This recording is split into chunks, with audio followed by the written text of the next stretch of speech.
మావిగన్ పేరు చెప్తేనే చంద్రబాబు వణికిపోతున్నారని వైఎస్ జగన్ అన్నారు. మావిగన్కు ప్రజల నుంచి భారీ మద్దతు వచ్చిందని, మావిగన్కు ప్రజల మద్దతు చూసి సమాధానం చెప్పలేని స్థితిలో ఉన్నారని జగన్ అన్నారు. అమరావతి సెల్ఫ్ ఫైనాన్స్ ప్రాజెక్ట్ అని చెప్పడం అబద్ధం అని తేలిపోయిందన్నారు. అమరావతిలో కేవలం మౌలిక వస్తువులకు 2 లక్షల కోట్లు ఖర్చు అవుతుందని తెలిపారు. ఎవరైనా ప్రశ్నిస్తే డైవర్షన్ పాలిటిక్స్ చేస్తున్నారని కేసులు పెట్టి అణగదొక్కుతున్నారని జగన్ మండిపడ్డారు.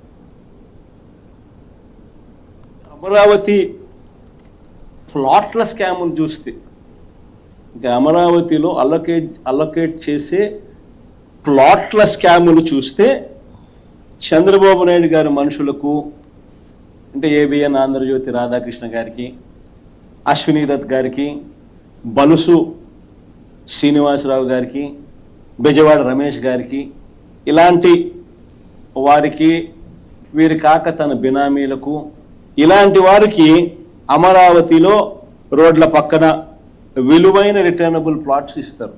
అదే సామాన్య రైతులకు వచ్చేసరికి వాళ్లకు చెరువుల్లోనూ, వాగుల్లోనూ, కుంటల్లోనూ వాళ్ళకి ఇస్తూ ఉంటారు.